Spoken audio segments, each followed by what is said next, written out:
बहू का 9वां महीना। सुमित्रा जी की बहू रितु प्रेग्नेंट थी और अब उसकी प्रेगनेंसी का 9वां महीना चल रहा था। रितु का पति देवेश उसका काफी अच्छे से ख्याल रखता था, लेकिन प्रेगनेंसी अपने आप में ही एक अलग ही वक्त होता है जब एक औरत कई तरह के बदलावों से गुजरती है। शरीर के साथ साथ उसके अंदर बहुत सारे इमोशनल चेंजेस भी आते हैं और रितु इन सब चीजों से गुजर रही थी। इसीलिए कई बार वो बहुत परेशान हो जाती थी। उसे बार बार बहुत मुश्किलों का सामना करना पड़ रहा था। एक दिन अचानक शाम के वक्त रितु जोर जोर से रोने लगी। अरे रितु बेटा, क्या हुआ? तुम रो क्यों रही हो? कुछ नहीं मम्मी जी, बस बहुत परेशान हो रही हूँ मैं। हाँ बेटा, वो तो मुझे भी दिख रहा है, तभी तो रो रही हो तुम। लेकिन परेशानी के पीछे की वजह तो बताओ, आखिर बात क्या है? किसी ने कुछ कहा क्या तुमसे? नहीं मम्मी जी, किसी ने कुछ भी नहीं कहा, बस ऐसे ही मेरा मन कर रहा है रोने का। अरे बेटा, ये क्या बात हुई? रोने का मन कर रहा है?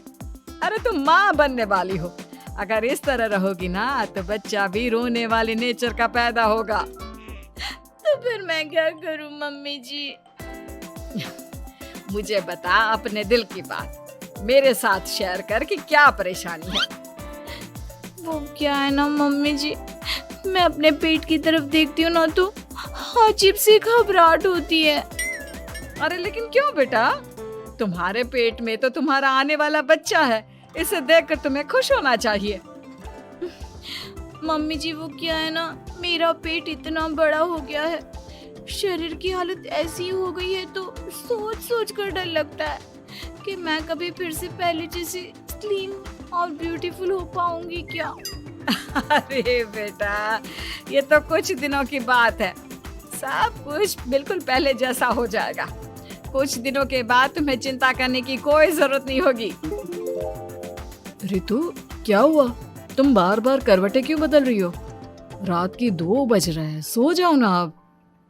देवेश, नींद नहीं आ रही है, मैं ठीक से सो नहीं पा रही हूँ। अरे ये क्या, तुम तो उठकर बैठ गई।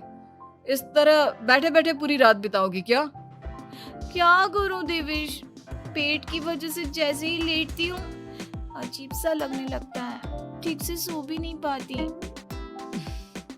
तुम एक काम करो, अपने पेट के बगल में एक तकिया लगा लो, तुम्हें ठीक से नींद आ जाएगी। वो भी करके देख लिया, अब तो लगता है जब तक बच्चा इस दुनिया में नहीं आएगा मैं ठीक से सो भी नहीं पाऊंगी।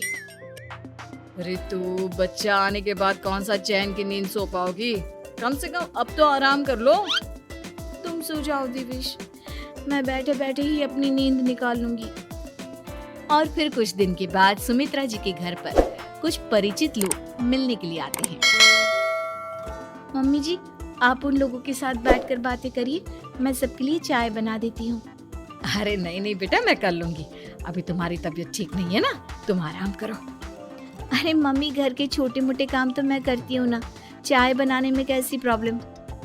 अच्छा ठीक है, अगर कोई परेशानी नहीं है तो बना दो चाय। अरे ये क्या बात है सुमित्रा जी, आप तो दादी बनने वाली हैं। हाँ जी, बस ठीक ठाक तरीके से मेरा पोता या पोती इस दुनिया में आ जाए तो चैन हो जाए।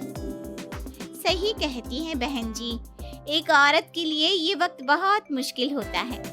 वैसे बहू की तबीयत तो ठीक है ना? हाँ हाँ, तबीयत तो ठीक है, बस ऐसे ही थोड़ी बहुत परेशानी है जो इस वक्त होती है, उसी से गुजर रही है।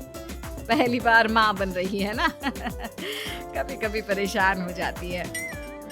सुमित्रा जी रिश्तेदारों से बात करती है और उन्हें काफी देर हो जाती है। रिश्तेदारों के जाने के बाद, अरे रितु बेटा, तुम अभी तक किचन में काम कर रही हो? मैंने तुम्हें मना किया था ना, इतनी देर खड़े रहने की क्या जरूरत थी? मम्मी जी, वो मुझे लगा रात के खाने में देर हो जाएगी, इसलिए मैं साहब उधर बिजी थी तो मैं खाना बनाने लग गई थी। अरे बेटा, तुम तो बिल्कुल कुछ भी नहीं समझती, जरा अपने पैरों की हालत तो देखो। हाँ मम्मी जी, मुझे भी ना पैरों में बहुत भारीपन लग रहा है। ये भारीपन नहीं है, ज्यादा देर खड़े रहने की वजह से तुम्हारे पैरों में सूजन आ गई है। अब कमरे में जाकर आराम करो, चलो। और सुनो, अपने पैरों के नीचे ना तकिया लगा लेना, सर के नीचे मत लगाना, ठीक है? अपने कमरे में जाने के बाद, यार ये प्रेगनेंसी भी कितनी अजीब चीज है। कभी रोने का मन करता है, कभी हंसने का। घर में सब मुझे बहुत प्यार करते हैं, लेकिन प्रेगनेंसी की जो प्रॉब्लम्स मैं फेस कर रही हूँ वो मैं किसी को नहीं समझा सकती। ये सब कब ठीक होगा? और फिर एक रात अचानक रितु नींद में उठकर बैठ जाती है और अपने पूरे शरीर पर खुजली करने लगती है। देवेश की आंख खुलती है और वो रितु को इस तरह खुजली करते हुए देखता है। अरे क्या हुआ रितु, तुम ठीक तो हो ना?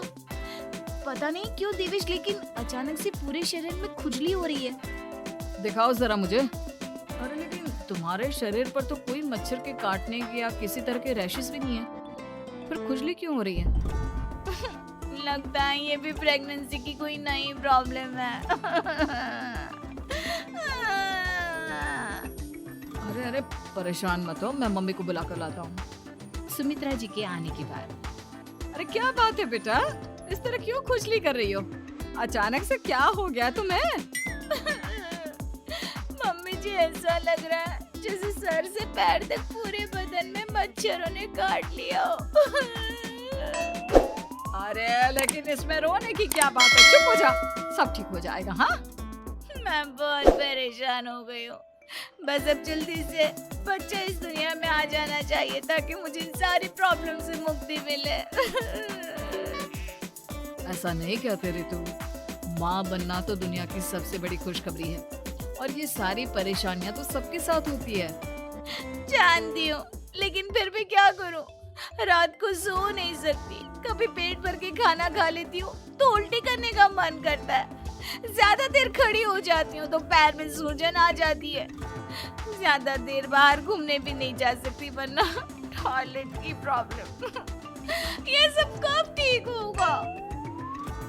कुछ दिन और बीत गए और अब तक रितु का 9वां महीना खत्म होने का वक्त आ गया था। अब हर दिन रितु बस यही सोचती थी कि उसका बच्चा इस दुनिया में आने वाला है। हाँ, वो बात अलग थी कि वो कई तरह की इमोशनल चेंजेस से गुजर रही थी। और फिर एक दिन अचानक, देवेश मुझे ना चाउमीन खाने का मन कर रहा है। अभी रात के 12 बजे? अरे रितु, इस वक्त चाउमीन कहाँ से लेकर आऊंगा मैं? किसी होटल में फोन करो ना, कोई तो डिलीवर करता होगा ना इतनी रात को। नहीं नहीं रितु, इतनी रात को कोई डिलीवर नहीं करता, तुम कल खा लेना, मैं कल तुम्हारे लिए लेकर आऊंगा। बस नहीं, मुझे अभी खाने का मन कर रहा है, मुझे अभी खाना है। अच्छा अच्छा ठीक है, एक काम करो, मैं किचन में जाकर तुम्हारे लिए मैगी बना कर लाता हूँ, क्या पता उसे खाकर तुम्हारा मन ठीक हो जाए। हाँ ठीक है। देवेश रितु को मैगी बनाकर खिला देता है, लेकिन अगले दिन अचानक से रितु की तबीयत खराब हो जाती है। क्या हुआ है बहू को? बेटा तूने कुछ उल्टा सीधा तो नहीं खा लिया ना? मम्मी वो कल आधी रात को चाउमीन खाने की बात कर रही थी तो मैंने इसे मैगी बनाकर खिला दी। अरे लेकिन एक बार मुझसे तो पूछ लेता, इसी वजह से उसे अजीब सा लग रहा है। कोई बात नहीं, वैसे भी बच्चा आने का वक्त पास आ गया है ना, इसलिए ये सब चीजें हो रही है। मेरे पेट में बहुत दर्द हो रहा है, जब से मैगी खाई है तब से पता नहीं क्या हो गया। अरे कुछ नहीं हुआ बेटा, बस कुछ दिन की बात और है, परेशान मत हो। चल हम तुम्हें ना डॉक्टर के पास ले चलते हैं। हॉस्पिटल जाने के बाद, डॉक्टर साहब मेरी बहू की तबीयत ठीक तो है ना? हाँ, वैसे तो सब कुछ ठीक लगता है, डाइजेशन का प्रॉब्लम हो गया है, ऐसे वक्त में हो जाता है। प्रेगनेंसी की वजह से पेट के ऊपर बहुत प्रेशर आ जाता है, इसलिए डाइजेशन थोड़ा वीक हो जाता है। और उन्होंने रात के वक्त मैगी खा ली, इसलिए उनको ये प्रॉब्लम हो गया। डरने वाली कोई बात नहीं है। थैंक यू डॉक्टर साहब, अब हम इसका ध्यान रखेंगे।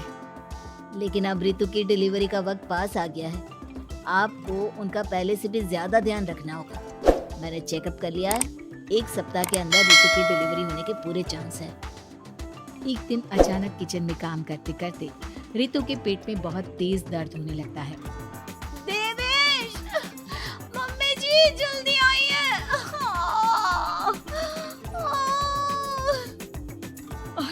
अरे क्या हुआ बहू, क्या हुआ तुम्हें? बहुत दर्द हो रहा है मम्मी, मेरे पेट में बहुत तेज दर्द हो रहा है, मुझसे खड़ा भी नहीं रहा जा रहा। इधर आ जाओ रितु, मैं तुम्हें बेड पर लिटा देता हूँ, सब ठीक हो जाएगा। बेटा, मुझे लगता है इसकी डिलीवरी का वक्त पास आ गया है। अब हमें रितु को हॉस्पिटल ले जाना होगा। वैसे भी डॉक्टर ने कहा था कि 1 सप्ताह के अंदर डिलीवरी कभी भी हो सकती है। मुझे बहुत दर्द हो रहा है, ऐसा लग रहा है जैसे मैं मर जाऊंगी। प्लीज मुझे बचा लो देवेश।